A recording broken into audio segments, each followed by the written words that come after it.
Thanks everybody for joining us today. Jim Long here with Clarence Froese. Clarence is Director of Nutrition for Genesis. I'm going to speak a bit at the beginning of the philosophy of Genesis, and also why we did our nutritional work and how we did it. And Clarence will follow up with the results and what it means economically in the big picture.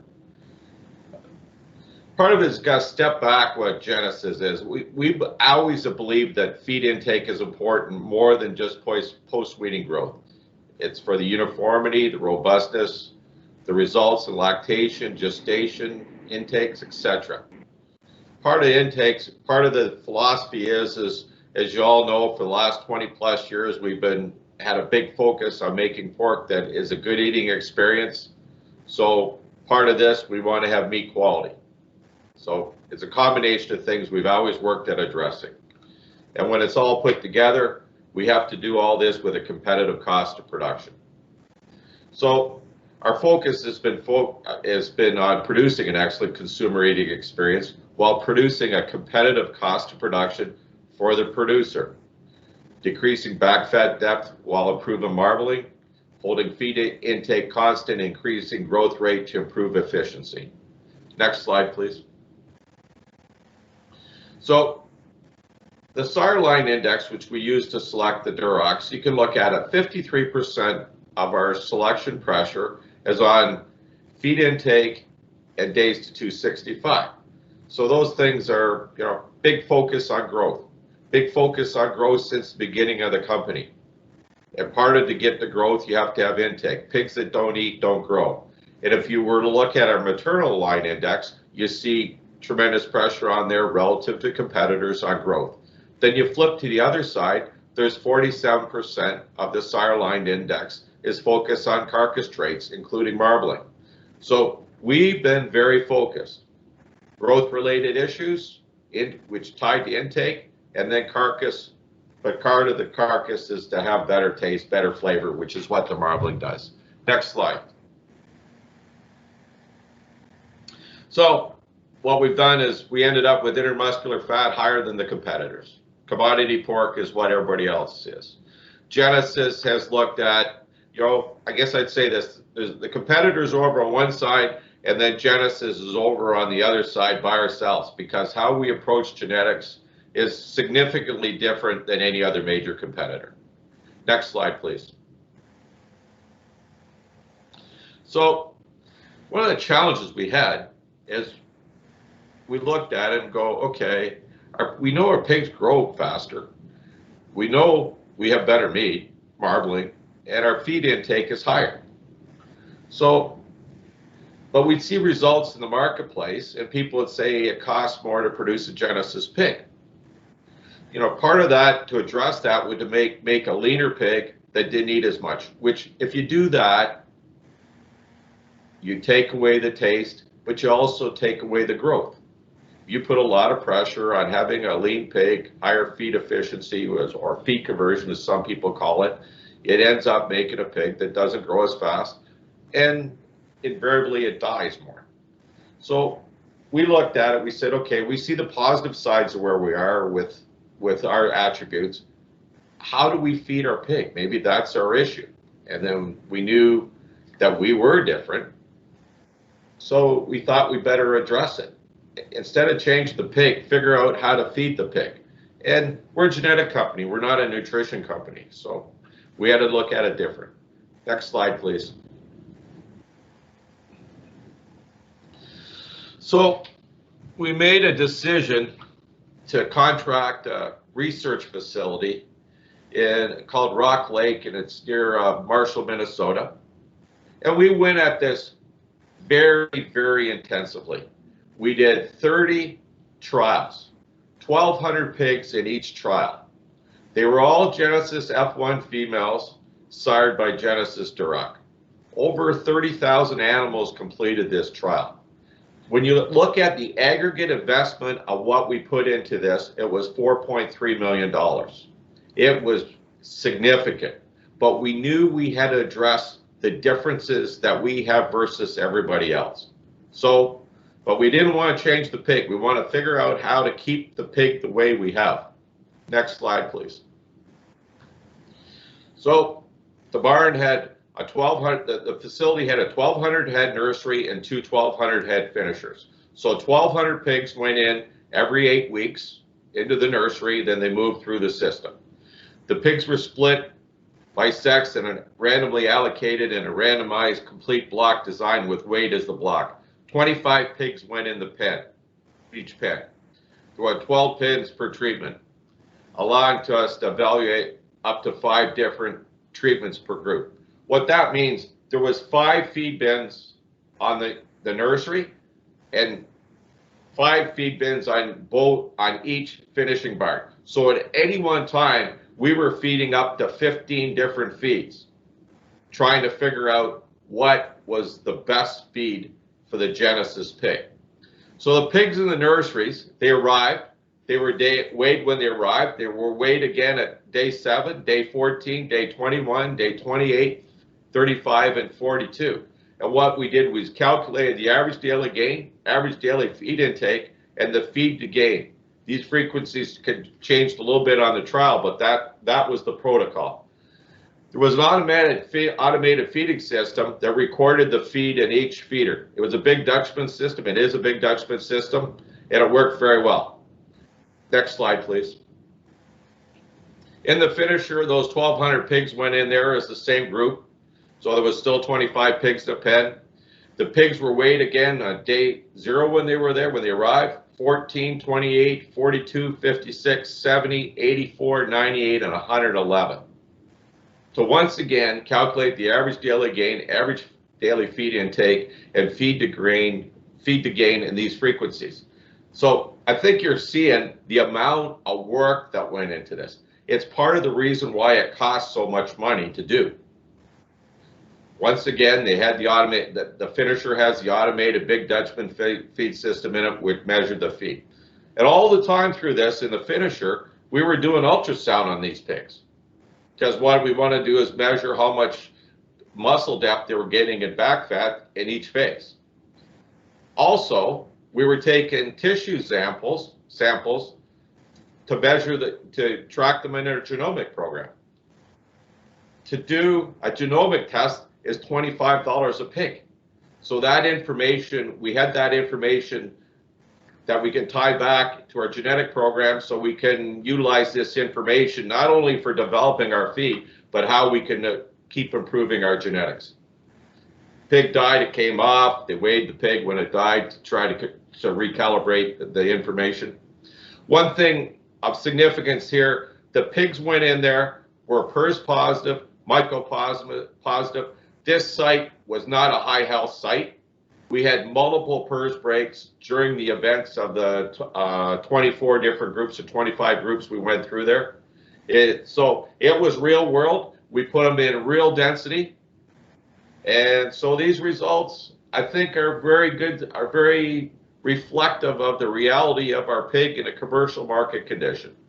Next slide, please. So after they left the finishing barn, we shipped them to a slaughter plant. The plant was Tyson Storm Lake, and they used the same similar ultrasound equipment that we used in the barn. So we measured them all and correlated it to our own ultrasound for the trials to have the information. But also we dissected carcasses, and of the different, we had different trials, so we looked at the carcass and meat quality of different feed trials that we were doing at the same time. We did color, pH, marbling, tenderness, yields, etc. We contracted the University of Illinois meat science team to come to Storm Lake and be involved in these tests. So it wasn't, we brought in professionals to get this measured. So we go back to this information, came back, remember we talked about, we did the genomics, now we tied this back to the genetic program. So at the same time we were doing the nutrition work to develop the rations, we were also using the information to build a stronger genetic program in other aspects of our company. Next slide, please. So, we measure the pigs from start to finish. It's the only way to know the impact of nutritional recommendations. These trials represent over 450,000 individual pig measurements. Like, sometimes I find it interesting when you have people challenge our recommendations. We sometimes have people say, well, you can't feed your pig that way. How can you feed your pig that way? Well, if you look at this, we put a lot of work into developing this rations. And the people that challenge if we know how to feed our pig, I'd say this is the type of information we got to show them to say, hey, 450,000 individual pig measurements were done. That's a lot of work. That was a lot of investment. Who else? What other genetic company anywhere has put the effort in to develop rations that are as specific as what we've been able to develop? So what have we done? The benefit of this research, we've improved growth rate, update diet specifications to optimize cost per pound of gain. We've incorporated the commercial data in the genetic program and evaluate carcasses for composition and meat quality. The goal is to maximize Genesis customer profitability through lower cost of gain, optimal growth, and meat quality. You heard the why. You see how we did it. Now the next step is, what did we see? So next slide, please. Well, there's 17 different specific measurements here. This is the average of the 30,000 pigs. So you look at that, all the wait times, all the measurement of feed. So this is the pigs averaged 182 days to 300 pounds of the whole group. PRRS positive, myco positive, blowing up on PRRS, which actually, interestingly, when our pigs broke with PRRS, the PhD nutritionists that did the trials were amazed that, obviously we have the data here. We're showing the weight gains. And if you go to the next slide, please. We were measuring average daily feed intake. And a lot of the PRRS breaks were in the middle there. You can see we dipped down a little bit on average daily gain, but you see we bounced right back up. It was interesting. The nutritionists that we contracted were amazed how when our pigs broke with PRRS, the intakes hardly moved. They stayed and then they blew through it. They had never seen that in any trials. We know why we have lower mortality. We know our pigs grow. But part of it is this intake fight. Our pigs keep eating when they get sick, and they eat their way through it. It's a real positive thing for us. Next slide, Clarence is going to take over now to go through the results of the trial and the analysts' information. Thank you. Thank you, Jim. I just want to, again, do a sound test to make sure everyone can hear me. Can someone give me some feedback when you can hear me? We can hear you fine. Okay, very good. Thanks, Jim. And I'm just going to take over here now and provide a little more detail on the trial results themselves. I'm going to be talking today about two aspects of the trial, and that is protein or amino acids and energy. And as nutritionists, one of the first things that we need to decide, regardless of who we're working for, is what type of a pig are we actually feeding. And I've illustrated three different types of pigs here according to their lean content and also according to their feed intake potential. The pig on the top is a Pietrain, developed in Belgium. This is a pig that is unsurpassed in the world in terms of leanness. They're extremely lean, but of course with that comes some drawbacks. They're famous for pale soft exudative meat. They're also famous for the stress gene. And so certainly some drawbacks if we go to that extent of trying to produce an ultra lean pig. and feed intake in that pig is certainly lower as well. The next pig is a synthetic sire that our industry has typically gone to, particularly in North America, certainly in some parts of Europe as well. This, for example, would be synthetic sires that are produced by PIC or toll pigs. They invariably do contain some Pietrain in them to try to produce a high lean carcass, but also their selection efforts over the years have emphasized high lean, and as a result, feed intake tends to be lower in these pigs as well. The last pig is a Berkshire, and of course we've all heard of Berkshire for meat quality. They're attempting to capture that corner of the market, but they're a very fat pig, and in terms of meat quality, not necessarily the best in the industry by any means. So it's a low lean pig with a relatively high feed intake, but it's also quite a fat pig.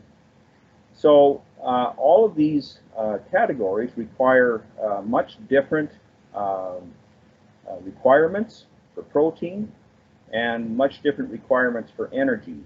And as nutritionists, it's really important for us to be able to figure out which of these pigs are we feeding.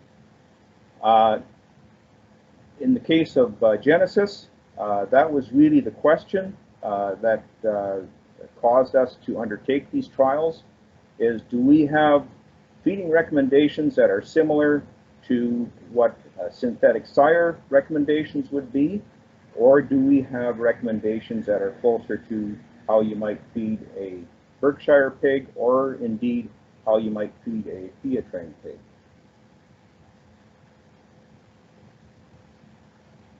So just in delving into the protein requirements a little more, I'm just going to give you a bit of a primer on protein and amino acids. All proteins consist of chains of amino acids connected by bonds or peptide bonds. And if you'll see here in this illustration, this chain here and the beads in the chain represent individual amino acids. And then those bonds tying the beads together are peptide bonds. So when protein is digested, those bonds are broken. The individual amino acids go into the bloodstream, where they are carried to various sites in the pig's body and then rebuilt into new proteins, either muscle or, in the case of lactating sows, protein in milk. Pigs require 20 amino acids. So pig protein is made up of 20 different amino acids. 10 of those are considered essential.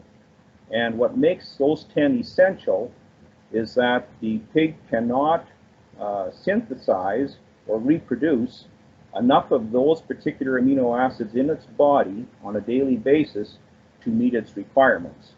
So those 10 essential amino acids have to be supplemented by amino acids that are provided through the diet.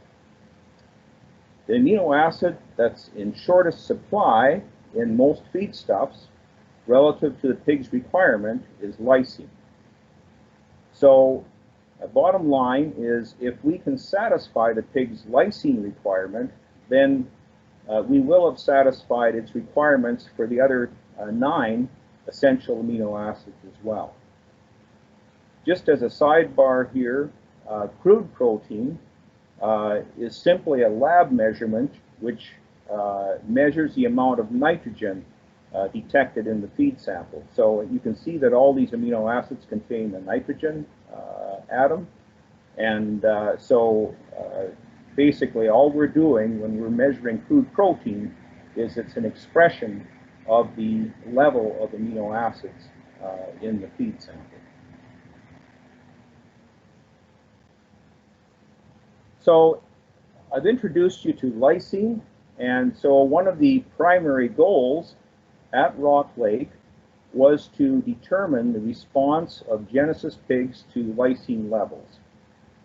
Just going back to my introductory slide, the response will be much different to lysine depending on the lean content of the pig, as well as the energy intake of the pig. And so there are some very specific requirements for different categories of pigs, and it was our goal to define what that specific requirement is for Genesus pigs. So again, these studies were conducted at Rock Lake. There was 5 treatments, 12 pens per treatment. 6 of those pens were barrels and 6 of those pens were gilts. So we were able to define the lysine requirements not just on a mixed sex basis, but also individually for barrels and for gilts. We replicated the trial 3 times. So that means that there would have been a total of about 4,500 pigs that went through these 3 trials to determine our response to lysine. And the data we collected was body weight, feed intake, as Jim has alluded to, through the Big Dutchman system, cost of gain, carcass measurements, and the carcass measurements were both at the plant as well as real-time through real-time ultrasound, where we measured each of these pigs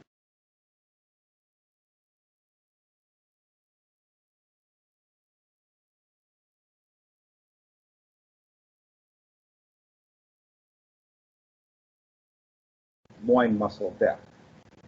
And then, of course, meat quality measurements, which were obtained at the packing plant. So this is the setup of the trial. On the left-hand side, you'll see the weight category in about 40-pound increments, 40 to 50-pound increments. So we fed 5 different phases of feed, which is probably pretty typical of what you would find in commercial situations. And each of the columns then represents a separate treatment. So you can see that on the left-hand column, the diets consisted of relatively low lysine levels. The figures in the brackets are the crude protein of the content. So, for example, in this diet here, the lysine level would have been 0.95% digestible lysine. That crude protein of that diet would have been 15.4%. So we would have started off at that level and then ended off with a level of 0.53% digestible lysine and 11.3% crude protein. And you can see as we go across the columns that we steadily increase the level of digestible lysine as well as crude protein to the point where here at this extreme end we're feeding 1.35% lysine, 21% crude protein, and ending up with a diet of 0.81% lysine and 14.09% crude protein. So basically what we measured across these 5 treatments was growth rate, feed intake, feed conversion or feed to gain ratio, and also cost of gain, and of course carcass measurements across those 5 as well.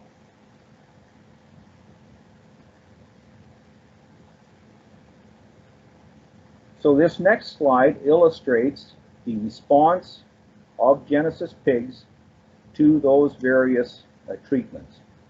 So on the left, the x-axis on the bottom is simply the amount of total digestible lysine that the pig took in every day.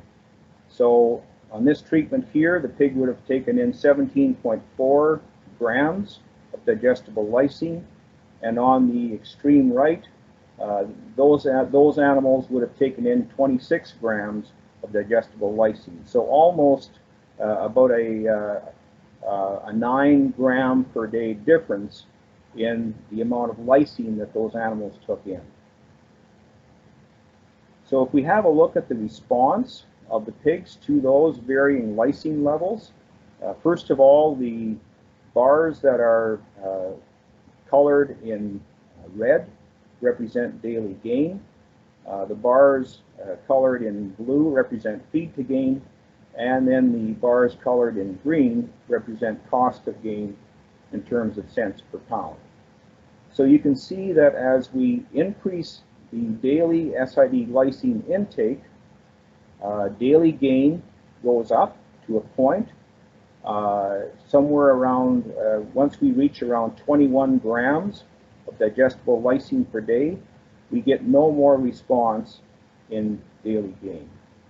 Similarly, if we look at feed to gain on the blue, you can see that we get an improvement in feed to gain up to a point of around 21 grams of digestible lysine intake per day, after which feed to gain stays the same or maybe improves just very marginally.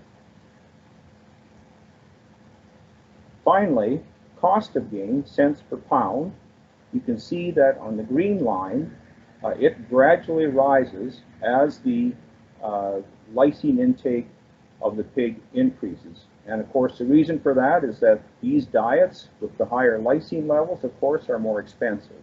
Protein's expensive, and so those diets will be more expensive. And we can see that over the first two treatments, cost of gain is relatively stable, relatively flat, but then it starts to rise steadily after about 20 grams, after we reach an intake level of about 20 grams per day. So our optimum level is probably somewhere between 20 and 21 grams of lysine per day in terms of what Genesus pigs require to obtain optimal not just financial performance, but also physical performance. If we split this data by sex, barrows and gilts, we can see that the optimum level for barrows is less than it is for gilts. For barrows, we're probably somewhere around between 19 and 20 grams of digestible lysine intake per day, after which we get no further improvement and a steady rise in cost to gain. Gilts, it's more like 21 grams of digestible lysine intake per day, after which we get no further improvement in performance, or we get a deterioration or an elevation, sorry, in cost of gain. So there's about at least a 1 gram per day difference in terms of the total daily lysine requirements of Genesus barrows versus Genesus gilts. And although commercially we don't see a lot of split sex feeding, certainly this is enough of a difference to warrant some fairly significant savings if we're able to achieve split sex feeding. If we take a look at the carcass measurements, and now I'm just basically using the real-time ultrasound measurements that were taken on the animals. I've illustrated on this graph the difference I've illustrated two live weights. One for when the animals weighed 240 pounds, and another when the animals were very close to market, or were at market weight at 310 pounds. And you can see on the graph on the left, I'm looking at live back fat. On the graph on the right, I'm looking at loin muscle area. So looking at live back fat, we can see that really there is no response to increasing lysine intake per day beyond 17 grams a day. So we can feed all the lysine we want, and we're not going to improve back fat thickness. And that's regardless of whether we're marketing a very lightweight animal or whether we're marketing an animal at today's market rates. The story is a little different on loin muscle area. You can see here that as lysine intake increases from 17 grams a day to between 19 and 20 grams a day, that our loin muscle area actually improves. This is a significant improvement in loin muscle area, and that's the case for animals that are 240 pounds or animals that are 310 pounds. We get that same response. However, after about 20 grams of lysine per day, we get no further response in loin muscle area. So again, just illustrating that both from a production performance standpoint as well as a carcass standpoint, really going beyond 20 grams per day of lysine intake in our animals will not produce any further significant savings or benefits in performance, and indeed will just end up costing more money. So bottom line, in terms of what our typical lysine specs would look like for barrows and for gilts.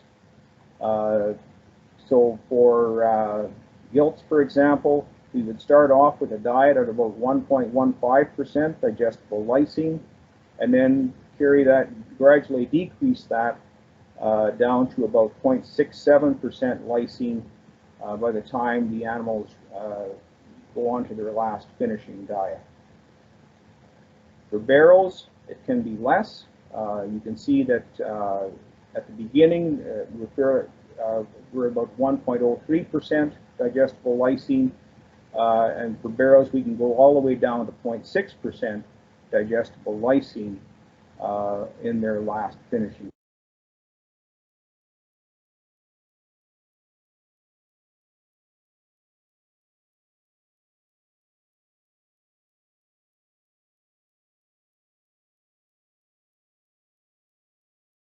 Many parts of Europe where the energy levels are much less.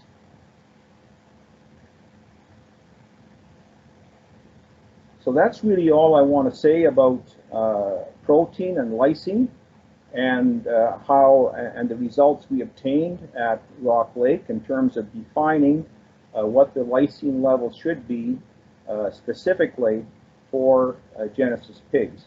I should also mention that those lysine levels that I showed are probably about 10% lower than what you would find if you consulted the nutrition guidelines for our competitors, such as PIC or Topigs. So the lysine levels are significantly less than what those other genotypes would recommend. So I'm going to switch gears here for just a minute, because feeding pigs is not just about providing the appropriate level of amino acids in the diet. It's balancing that level with the energy intake of that pig. So the process of building muscle requires both amino acids and energy in order to put on that muscle. It's critical that we have the proper balance of amino acids and energy to maximize our lean gain potential. And the ratio that we commonly refer to in this balance is grams of digestible lysine per megacalorie of net energy, or in many cases in the US, where they are not using net energy, it can also be grams of digestible lysine per megacalorie of metabolizable energy. Metabolizable or net energy in a corn-based diet is about 74% of the value of metabolizable energy.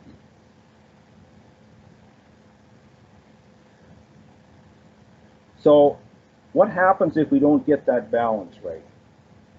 Well, I've illustrated two scenarios here. the scenario on the left, where we have a surplus of energy relative to the amount or the level of amino acids that are in the diet. In this particular scenario, we'll have an inadequate supply of amino acids to satisfy the maximum protein deposition rate. So we've got extra energy floating around in the system because there aren't enough amino acids for the energy to engage with. So that extra energy is directly converted into fat. That results in fatter carcasses, and of course the process of putting on fat compared to putting on muscle is much less efficient, and therefore we will have a higher feed to gain ratio in those animals. The scenario on the right is the opposite, where we have a surplus of amino acids relative to the amount of energy that's available in the system. So what happens in a case like that? Well, the extra amino acids floating around in the system eventually get converted back to energy. And the way that happens is they go into the liver, they are deaminated, in other words, the nitrogen atom is split off, and the resulting product is converted into energy. This is also an inefficient process, much less efficient than if it was went directly into building muscle. So the first thing is we're going to have excessive feed costs because amino acids, protein, is very expensive relative to energy. So we're going to have excessive feed costs in a case like that, and we're going to have lower gain and higher feed to gain, again because this process of converting amino acids to energy is less efficient. So it's really important that we get the ratio of the grams of digestible lysine per megacalorie of energy correct. And indeed, this is the very first thing that nutritionists focus on when they're formulating diets, is what ratio should I be using for the various weight classes. So we know that energy in the Genesus pigs is not a challenge. We know that Genesus is a high feed intake animal. Jim alluded to it in his introductory comments. This is just one example of a trial that was completed at Rock Lake where we got some excellent energy intake, and I think comes close to illustrating the potential of the Genesus pig for energy intake. Of course, not all the trials were this high, but in any event, I think this just illustrates the potential. So if we take a look at the yellow bars, these are barrels. These barrels over the period of 65 to about 290 pounds averaged about 6¼ pounds per day of a corn-soy diet. Gilts, similarly, of course, you'd expect them to eat less, but still they averaged about 5.85 pounds per day of corn-soy diet intake over this weight range. So excellent feed intakes, and of course excellent energy intakes as well. So that, I think, illustrates the potential of the Genesus pigs. We know, of course, that feed intake can be influenced by any number of factors: stocking density, the energy density of the diet, the presence of disease challenges, etc. But taking the average that we achieved at Rock Lake and measuring that against some industry standard gives us an idea, I think, on the ability of Genesus pigs to achieve high energy and high daily energy intakes. This is just a comparison of the average at Rock Lake compared to what NRC 2012 would suggest is voluntary intakes of pigs. So the line in the blue, and this is for Genesus barrows, represents our average feed intake curve that we achieved at Rock Lake, and the line in the pink represents what NRC says pigs should be eating at those various weights. So you can, or sorry, not eating, but what energy intake they should be consuming. So you can see that over the course of this entire weight range, Genesus pigs were consuming about 4% greater daily energy intake compared to what NRC suggests pigs will be eating. Similarly, for gilts, the same type of situation where Genesus pigs, Genesus gilts are achieving about a 4% greater daily energy intake compared to NRC voluntary intakes. Why do I compare this to NRC? Well, NRC is used quite extensively by nutritionists as a guide when they're determining what feed intakes will be on the animals that they are feeding. And so again, really important for us as a genetics company to differentiate ourselves in terms of how we are different from NRC, at least in terms of feed intake. And I think the results at Rock Lake certainly solidified that. So if we have a look at what this all means for the optimum lysine to net energy ratios for Genesus pigs, again here I have illustrated the 5 different treatments that we did in the lysine titration trials, and these are the corresponding lysine to net energy ratios for each of those 5 treatments. So you can see, for example, for 65 to 100 pound weight range, the optimum result at Rock Lake was a diet which provided 4.39 grams of digestible lysine per megacalorie of net energy, and so on and so forth. As the pigs get heavier, of course that ratio goes down to the point where in our last diet, our last 2 diets, we're down to 2.55 grams of digestible lysine per megacalorie of net energy. And so these are the ratios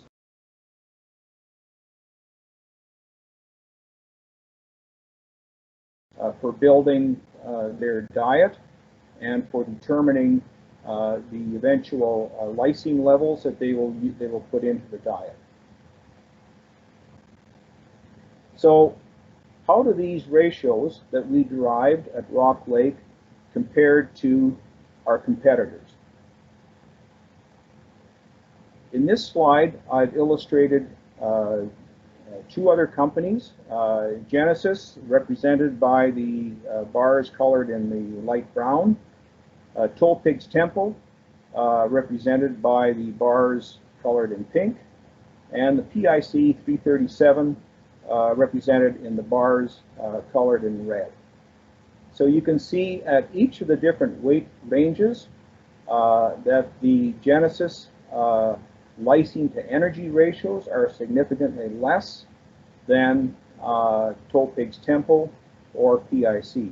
And this is particularly the case in the very last stage of finishing, from 230 pounds to market weight, where the Genesus ratio is significantly lower than both PIC as well as Toll Pigs.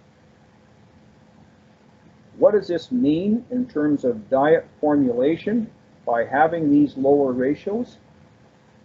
Well, it means that we can add less soybean meal to the diet to meet the pig's requirements. So I have formulated some typical corn-soy diets for each of these 3 genotypes, and this is just the amount of soybean meal that we would need to add to each of those diets per genotype. So for example, if I'm formulating for a Genesus pig in the 50 to 90 pound weight range, I'm going to need just over 400 pounds of soybean meal per ton.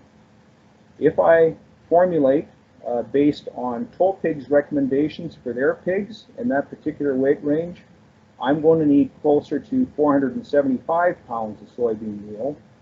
And if I formulate according to PIC's recommendations for their pigs in that weight range, I'm going to need about 500 pounds of soybean meal.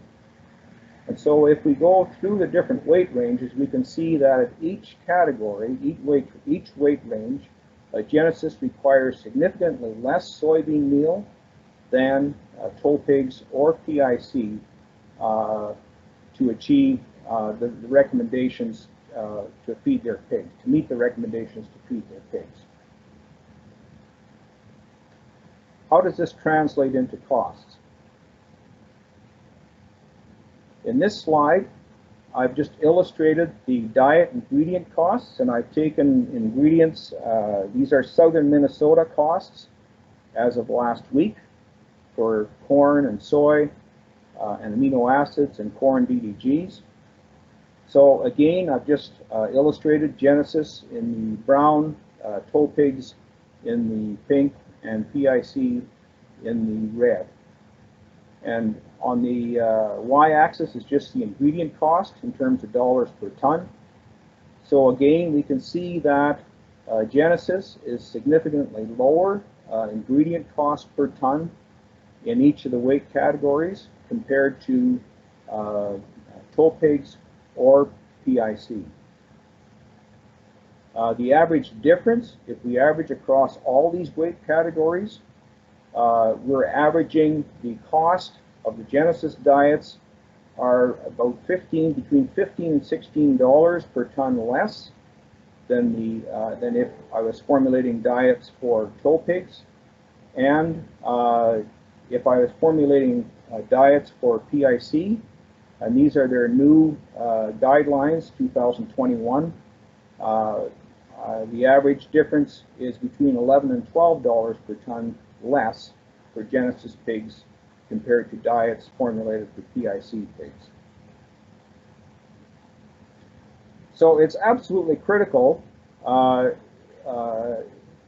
us to carry this message forward, because if we have nutritionists treating the Genesus pig the same as they would a PIC pig in terms of formulation, we're obviously going to give up a huge competitive advantage by not having them incorporate the Genesus feed specs instead. So I want to talk now, towards the end of my presentation, in terms of the economics of a nutrition program, because I think we're faced in the field with lots of challenges in terms of the performance of the Genesus pig relative to other genotypes out there. And very often there's various measurements that are used in that comparison. Some of them are very, very straightforward. Your pig doesn't convert as well as our pig does. That's very often a very common metric that's used.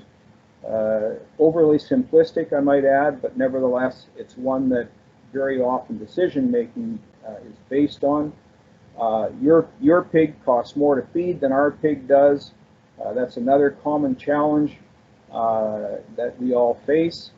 And again, an overly simplistic metric on which to base a final decision. I'm going to present a tool which I think we should be looking at very seriously, because it takes a number of things into consideration, not just a single metric in terms of what to base our decision on. And that's income over feed cost. Income over feed cost is a very straightforward calculation. It's simply the revenue in dollars per pig minus the feed cost in dollars per pig. And really, at the end of the day, if I'm producing pigs, I'm probably more interested in income over feed cost than I am in feed conversion or most any other metric. This is the thing that I'm most interested in. It's also the thing that my banker's probably most interested in. So I'm going to outline an example of using income over feed cost, and just to illustrate how the results can lead to a very different conclusion than if we were to base our decision just on a single variable like feed to gain. So let's say, for example, we've got a situation where we're feeding PIC pigs over here in the left column, and we're feeding Genesis pigs over here in the right column. And we've got daily gain from 65 pounds to market on the PIC pigs of 1.9 pounds a day. On the Genesis pigs, I think we can confidently say that we should have better gain than that. So I'm assigning a value of 2 pounds a day to the Genesis pigs. This is an average, this is a standard feeding period, 112 days in each case. Feed to gain on the PIC, let's assume we're getting a feed to gain of 2.7, and so often we hear your pigs don't convert as well, and so I'm going to say, okay, fine, we're doing a 2.8 feed to gain over on the Genesis side. Average feed cost at today's ingredient values, and this is just ingredient cost now, $273 per ton for if I formulate diets according to PIC specifications. If I formulate diets according to Genesis specifications, I'm $261 a ton. So about $12 a ton cheaper on the Genesis specifications compared to the PIC specifications. But I don't have as good a feed to gain ratio. And let's assume that this wonderful price of $1 a pound dressed is going to carry on for a while, which by all indications it will. So that's our base assumptions. And let's see how this works out now in terms of the detailed calculations. So because we are gaining more in a set period of time, we're going to have a heavier carcass on the Genesis compared to the PIC. So a 214 pound carcass compared to a 206 pound carcass. I'm assuming a 74% dressing percentage here. Feed used per pig, you'll recall that we had a better feed to gain on the PIC. So we're using 575 pounds of feed per day, or sorry, per pig, versus 627 pounds per pig on the Genesis. Our revenue is going to be better on the Genesis compared to PIC simply because we're marketing a heavier carcass. So pretty straightforward calculation here, $206 per pig for PIC, $214 for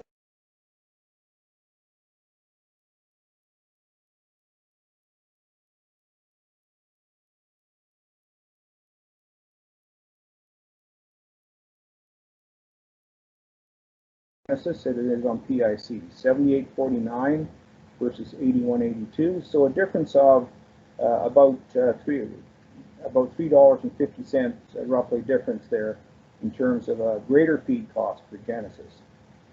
But let's take a look at what happens at income over feed cost when we simply do that calculation. In the case of PIC, it's simply $206 minus $78.49, leaves us with a difference of $127.51.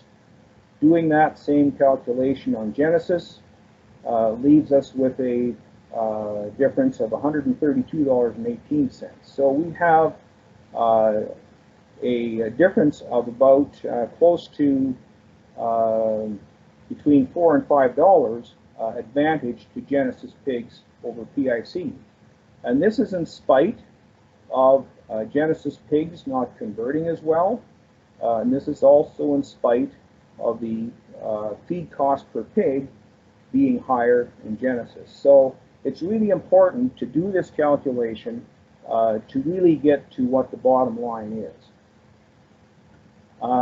This particular calculation does not take into account the expected improvement that we'll also get in mortality in feeding Genesis versus a synthetic sire line such as PIC.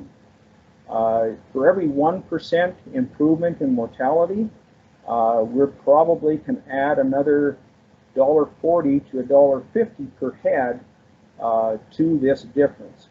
So certainly that's another aspect to consider in income over feed cost is mortality, and very important addition to this that I didn't have time to make, but nevertheless is a very important consideration as well.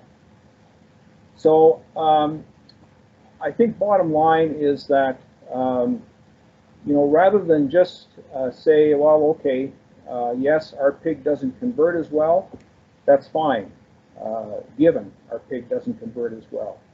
Our pig has higher feed costs per pig, given, yes, it has higher feed costs per pig. But what about income over feed cost? And that's really, I think, what we need to direct producers or clients focus to when we're selling Genesis genetics, and really how that, in most cases, is going to result in a very competitive result for Genesis compared to other genotypes. So in conclusion, number one, the diets for Genesis finisher pigs can be formulated with lower lysine to energy ratios compared to other genotypes.